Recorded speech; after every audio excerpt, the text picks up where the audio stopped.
بسم اللہ الرحمن الرحیم نحمدہ ونصلی علی رسولہ الکریم اما بعد۔ خدمت خلق کی افضلیت۔ حضرت فضیل بن عیاض رحمۃ اللہ علیہ فرمایا کرتے تھے، قرآن کی ایک آیت پڑھ کر اس پر عمل کرنا 1000 مرتبہ خالی تلاوت کرنے سے مجھے زیادہ پسند ہے۔ ایک مسلمان کو خوش کرنا اور اس کی مدد کرنا ساری عمر کی عبادت سے زیادہ پسندیدہ ہے۔ دنیا کا ترک کر دینا میرے نزدیک آسمان کے فرشتوں کی برابر عبادت کرنے سے زیادہ بہتر ہے۔ حرام کا ایک پیسہ چھوڑنا 100 حج کرنے سے افضل ہے، اگرچہ وہ حج حلال کی کمائی سے ہوں۔ دیکھیے، حضرت فضیل بن عیاض رحمۃ اللہ علیہ بہت بڑے اللہ والے گزرے ہیں، بڑے عارف باللہ ہیں، اللہ کے بہت ہی مقرب بندے ہیں، اور اگر بزرگوں کی جو ہے فہرست تیار کی جائے تو ایسا نہیں ہو سکتا کہ حضرت فضیل بن عیاض رحمۃ اللہ علیہ کا تذکرہ نہ کیا جائے۔ بڑی پہنچی ہوئی ہستی ہے۔ ہارون رشید جو بادشاہ گزرا ہے عباسی خلافت کا، ان سے وقت لینے کے لیے ترستا تھا، ان کے پاس آنے کے لیے ترستا تھا، لیکن وہ اس کو وقت نہیں دیا کرتے تھے۔ تو وہ فرماتے ہیں کہ ان کی پہلی 2-3 باتیں انہوں نے فرمائی ہیں، بہت ہی عجیب و غریب باتیں ہیں۔ پہلی بات تو یہ کہ قرآن کی ایک آیت پڑھ کر اس پر عمل کرنا 1000 مرتبہ خالی تلاوت کرنے سے زیادہ مجھے پسند ہے۔ دیکھیے، قرآن کا ویسے پڑھنا ثواب کا باعث ہے۔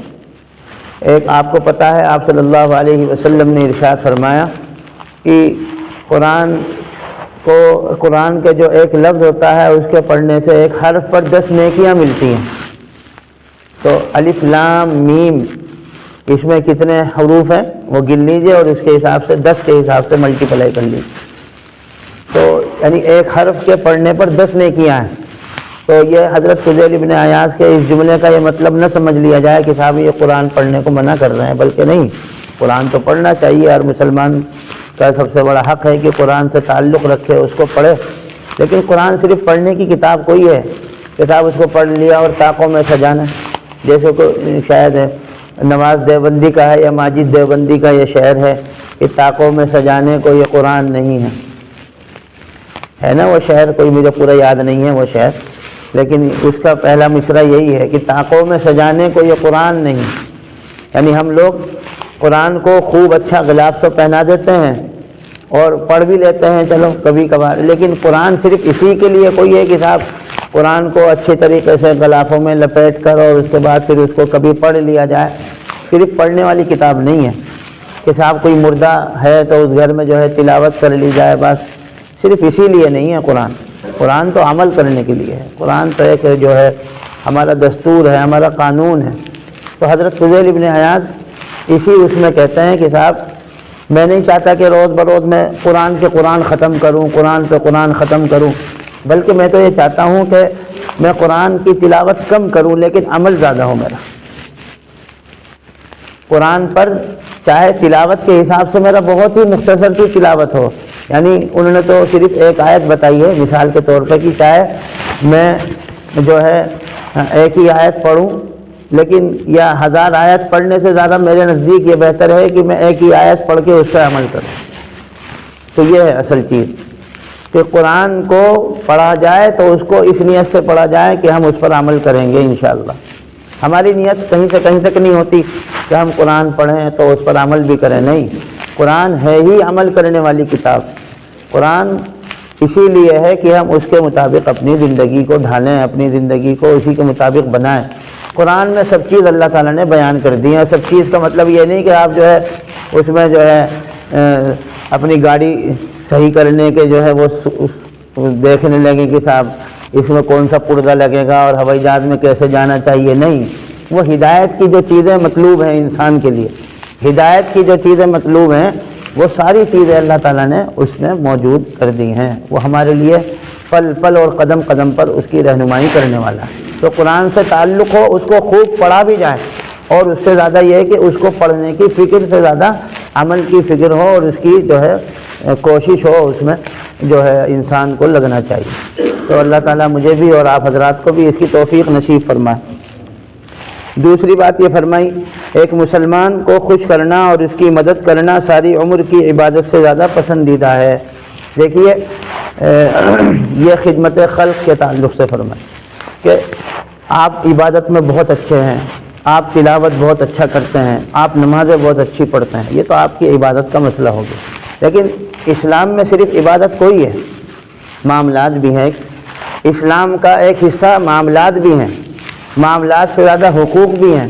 ایک مسلمان کا دوسرے مسلمان پر کیا حق ہے یہ بھی ہمیں معلوم ہونا چاہیے۔ ہم صرف نمازوں کے فرائض یاد کر لیں، ہم صرف نمازوں کی سنتیں یاد کر لیں، ہم صرف نمازوں کے مستحبات یاد کر لیں، ہمارے نمازوں کے فرائض اچھے ہو جائیں، یا حج کے فرائض اچھے ہو جائیں، یا قربانی کے فرائض اچھے ہو جائیں، یہی صرف اسلام کوئی ہے؟ اسلام تو اس سے آگے بڑھ کے بھی انسانیت کی خدمت کو زیادہ ترجیح دیتا ہے، اور انسان کو خوش کرنا، اور مزید یہ کہ مسلمان کو خوش کرنا اللہ کو بہت پسند ہے۔ اسی لیے حدیث شریف میں آتا ہے کہ اگر کوئی کسی مسلمان کی عیادت کرنے کے لیے جاتا ہے تو اس کی وہ کاؤنٹنگ شروع ہو جاتی ہے ثواب، 70,000 فرشتے فوراً کے فوراً اس کے لیے دعائیں کرنے لگتے ہیں جب تک وہ اس کی عیادت کرتا ہے۔ تو کیا ہے یہ؟ حقوق العباد ہے۔ تو یہ حقوق العباد بھی بڑا اہم شعبہ ہے اسلام کا۔ آج ہم لوگ عبادتوں میں بہت اچھے ہو سکتے ہیں، تہجدیں بہت اچھی پڑھ سکتے ہیں، قرآن بھی بہت اچھا پڑھ سکتے ہیں، لیکن ممکن ہے اور بہت ممکن ہے اور نظر بھی آتا ہے کہ ہم بحیثیت انسان کے ایک انسان کا احترام نہیں کرتے، بحیثیت مسلمان کے مسلمان کا احترام ہمارے دل میں نہیں۔ بہت ممکن ہے کہ ہماری نماز نہ چھوٹتی ہو، فرض نماز میں ہم سب سے آگے نظر آتے ہوں، لیکن بہت ممکن ہے کہ ہم کسی مسلمان کا دل دکھلانے میں بھی سب سے آگے۔ تو ہمیں اس کو بھی بڑا غور سے سمجھنا ہے۔ ہماری عبادتیں ساری ضائع ہو جائیں گی، سب بیکار ہو جائیں گی اگر ہم نے کسی مسلمان کو تکلیف پہنچائی۔ اس لیے کہ المسلم من سلم المسلمون من لسانہ ویدہ، یہ آپ صلی اللہ علیہ وسلم کا قول ہے، حدیث ہے کہ مسلمان تو وہی ہے کہ جس کے ہاتھ اور زبان سے دوسرا مسلمان محفوظ رہے۔ تو ہمیں غور کرنا چاہیے، ہمیں اپنے کردار اور اپنے کیریکٹر کو جانچنا چاہیے کہ کیا صرف ہماری نمازیں ہی اچھی ہیں یا ہمارا اخلاق بھی اچھا ہے۔ تو ہمیں اپنے اخلاق کو بھی بہتر سے بہتر بنانے کی ضرورت ہے۔ اللہ تعالیٰ مجھے بھی اس کی توفیق نصیب فرمائے اور آپ کو بھی۔ تیسری بات یہ ہے کہ دنیا کا ترک کر دینا میرے نزدیک آسمان کے فرشتوں کی برابر عبادت کرنے سے زیادہ بہتر ہے۔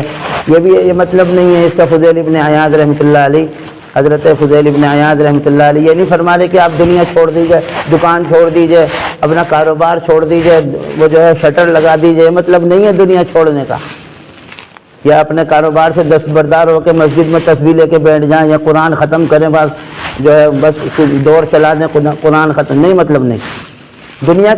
دنیا ہے کس چیز کا نام؟ پہلے تو یہ سمجھ لیجئے، دنیا وہ ہے جو اللہ سے غافل کر دے، جو دنیا اللہ سے غافل کر دے۔ ہماری دکان ہمیں اللہ سے غافل کر دے، ہماری دکان ہمیں نماز سے روک دے، ہماری دکان ہمیں حلال سے روک دے، ہماری دکان جو ہے ہمیں دین سے روک دے، ہماری فیکٹری ہمیں جو ہے دین پر چلنے سے روک دے، تو یہ دنیا ہے۔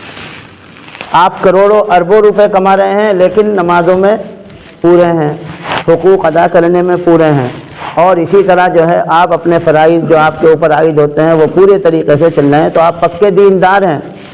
صحابہ کرام رضوان اللہ علیہم اجمعین میں سارے ایسے کوئی تھے کہ صاحب سبھی لوگ جو ہے عالم ہوں اور سبھی لوگ زبردست مولوی ہوں، اور سبھی حضرت عمر رضی اللہ عنہ کا معاملہ ہے۔ حضرت عمر رضی اللہ عنہ نے باقاعدہ اپنے پڑوسی کو طے کر رکھا تھا کہ ایک دن میں جاؤں گا آپ صلی اللہ علیہ وسلم کی مجلس میں، ایک دن تم جاؤ گے، ٹھیک ہے؟ تو ایک دن تم جانا، ایک دن تم جانا، یعنی تم جاؤ گے تو تم سب بتاؤ گے مجھے کہ کیا کیا آپ صلی اللہ علیہ وسلم کی مجلس میں علم سکھایا گیا، وہ مجھے سکھانا، وہ مجھے بتانا، اور ایک دن تم دیکھنا اپنا کاروبار، اور میں جاؤں گا مجلس میں آپ صلی اللہ علیہ وسلم کے پاس، اور وہاں جو کچھ ہوگا میں تمہیں بتاؤں گا، تم سیکھنا اسے۔ تو ہم نے کیا سمجھ لیا ہے کہ نہیں صاحب اگر ہم یہ دین سیکھیں گے تو مولوی بن جائیں گے، ملا بن جائیں گے، ہمیں دنیا چھوڑ دے گی ہماری۔ ارے اللہ کے بندو، اسلام پر عمل کرنا، دین پر عمل کرنا دنیا نہیں چھوڑتی، بلکہ دنیا اچھی ہو جاتی ہے، انسان دنیا خوبصورت ہو جاتی ہے اس کی، اور آخرت تو خوبصورت ہوگی ہی۔ صحابہ کرام ہمارے لیے نمونہ ہیں، وہ بہترین دکاندار تھے، بہترین کاروبار تھے، بہترین تجارت پسند تھے۔ ہم جو ہے ایک ایک کنارے پہ جیتے ہیں، اگر کوئی مولوی ہے تو وہ تجارت کو نہیں چھوتا ہے، اس کو چھونا لوگ عوام غلط سمجھتے ہیں، لو جی مولوی صاحب ہو کے تجارت کر لے، دکان سنبھال لے، ان کو یہ کام رہ گیا، ارے بھائی وہ کیا بیوی بچے کا آپ پالیں گے اس کے؟ ایسے ہی وہ جو دکاندار ہے وہ جو ہے دین پہ عمل، لے بھائی یہ بھی مولوی بن گیا، داڑھی رکھ لی تو مولوی بن گیا، اسے کیا بنا؟ ارے اللہ کے بندو، صحابہ کرام رضوان اللہ علیہ مجمعین، حضرت عبد الرحمن ابن عوف رضی اللہ عنہ اتنے بڑے تاجر تھے، اتنے بڑے تاجر تھے کہ جو آج کا سب سے بڑا، جس کی سب سے بڑی دنیا میں جو سب سے بڑا تاجر ہے نا، وہ کہیں جاپان کا ہے شاید، جو اول نمبر پہ ہے، اس کی بھی اتنی وہ نہیں تھی، اس کی بچت بھی اتنی نہیں تھی جتنی حضرت عبد الرحمن ابن عوف کی تھی۔ اور جب ان کا انتقال ہوا ہے تو ان کی اولاد میں اور ان کی بیویوں میں جو وراثت تقسیم کی گئی تو اس کو جو سونے کے ان کے پاس وہ جو بسکٹ رکھتے تھے اس کو توڑ توڑ کے جو ہے لوگوں کو بانٹا گیا، ان کی وراثت تقسیم ہوئی۔ لیکن حضرت عبد الرحمن معمولی صحابی ہیں، حضرت عبد الرحمن ابن عوف عشرۂ مبشرہ میں سے ہیں، وہ صحابی ہے جن کی باقاعدہ آپ صلی اللہ علیہ وسلم نے پروانہ لکھ کر دے دیا کہ یہ جنتی لوگ ہیں، ان کی جنت میں سیٹ ریزرو ہو چکی ہے۔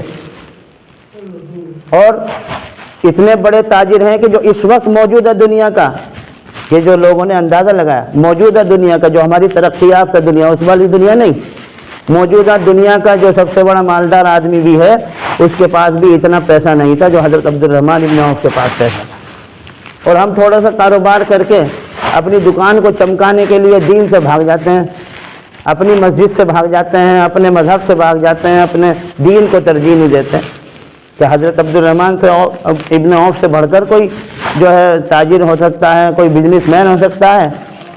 اور دینداری میں بھی اعلیٰ ہے کہ آپ صلی اللہ علیہ وسلم بشارت دے رہے ہیں جنت کی باقاعدہ، عشرۂ مبشرہ، صحابہ کے ہاں یہ وہ ہے اصطلاح ہے، یعنی 10 ایسے صحابی جن کی باقاعدہ آپ صلی اللہ علیہ وسلم نے رجسٹرڈ کر دیا جنت کہ یہ جنتی لوگ ہیں، یعنی دین میں بھی اتنے اعلیٰ ہیں اور دنیا میں بھی اتنے اعلیٰ ہے کہ ہم لوگ تو ان کے آس پاس بھی نہیں ہیں، ہم لوگ تو ان کے آس پاس سوچ بھی نہیں سکتے۔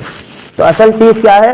دنیا کا چھوڑنا یہ نہیں ہے کہ صاحب اپنے کاروبار کو چھوڑ دو، اپنی دکانیں بند کر دو، اپنے ہوٹل بند کر دو۔